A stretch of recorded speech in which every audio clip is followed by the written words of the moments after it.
New York, January 1959. Scene of the most daring sleep deprivation experiment ever attempted. Disc jockey Peter Tripp decided to raise money for charity by staying awake for 200 hours, 8 days and nights. If successful, it was to be the longest period of uninterrupted wakefulness ever recorded. I don't think anyone thought Peter Tripp was going to stay awake more than 2 or 3 days. Have you ever tried to stay awake before an exam for one night? It kills you. Well, 8 days is impossible. Oh, pardon me.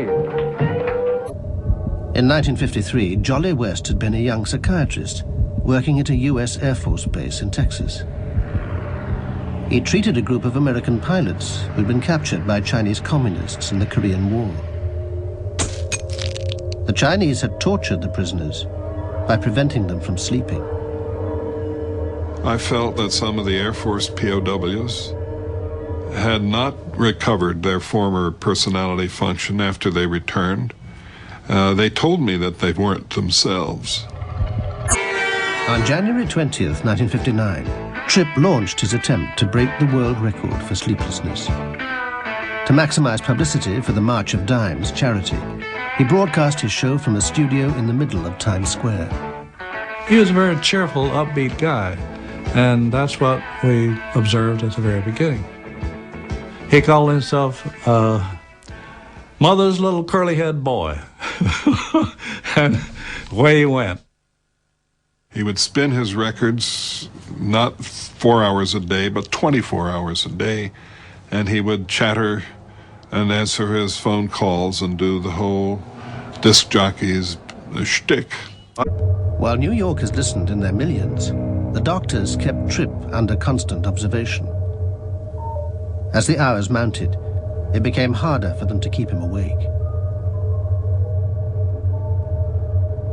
When studies of sleep deprivation are done, I always wonder what measures they took to keep the person awake.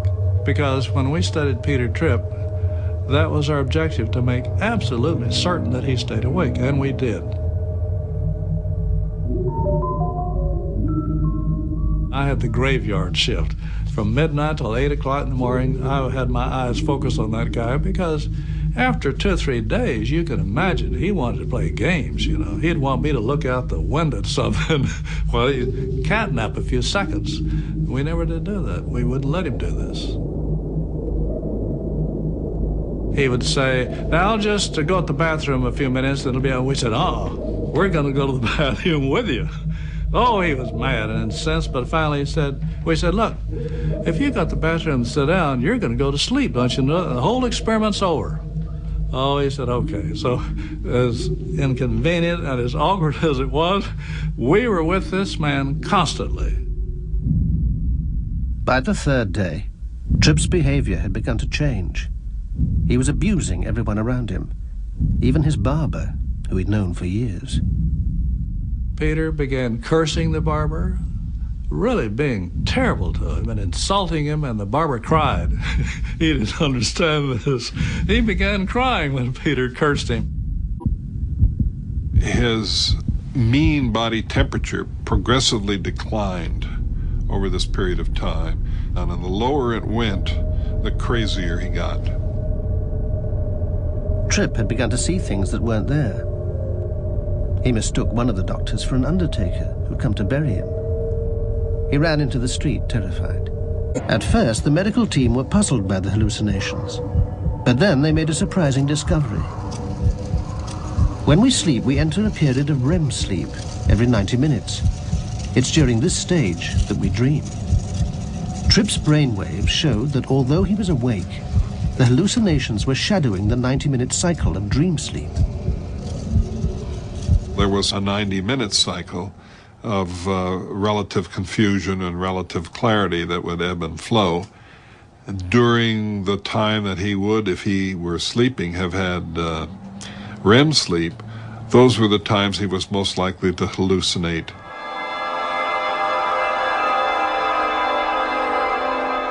It was as though he were having dreams some of them with even a nightmarish quality, even though he was awake.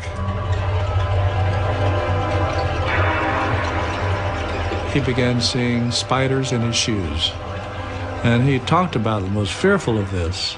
He actually could see these spiders in his shoes. He'd take off his shoes and look inside them and say, those are spiders. See those spiders in there?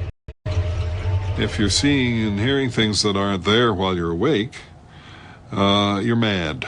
If you're asleep, you're normal and having a dream.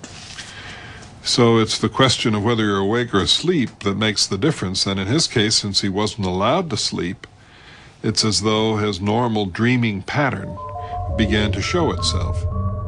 As the 200-hour goal approached, West and Cornelison became increasingly concerned. On the very last night, he was so far out of it that we were hard-pressed to keep from calling an end to the whole thing. But by that time, we were ourselves pulling for him to make it to the end. And we thought that, hey, we're psychiatrists and physicians. We'll keep this guy going and on his feet, even though he's crazy as a loon. After staying awake for 201 hours, Tripp finally went to bed and slept for 24. When he awoke, the delusions had gone. At first, he felt that he was unaffected, that he was back to normal, perfectly normal again. But his wife didn't think so. And in fact, their marriage started to go bad after that, and they ended up getting divorced. The man I saw the first morning that he began this, when he was waving at everybody through the class windows and smiling and laughing and joking with us, after the 200 hours had become a changed individual.